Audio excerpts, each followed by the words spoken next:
National Weather Service in Chicago has issued a severe thunderstorm warning for northeastern Winnebago County in north-central Illinois, northwestern McHenry County in northeastern Illinois, northern Boone County in north-central Illinois, until 9:30 p.m. At 8:32 p.m., a severe thunderstorm was located near Beloit, moving southeast at 35 miles per hour. Hazard, 60 miles per hour wind gusts and quarter-size hail. Grandpa. This storm is also exhibiting weak low-level rotation. Source, radar Grandpa. indicated. Intact, tail damage to vehicles Grandpa. is expected. Expect wind damage. Tornado. There's a tornado possible with the severe storm we're in as well.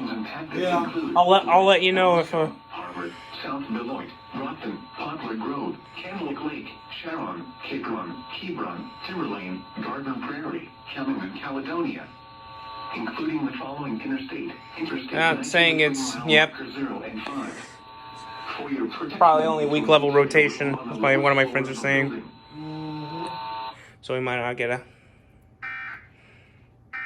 I'll be on my guard.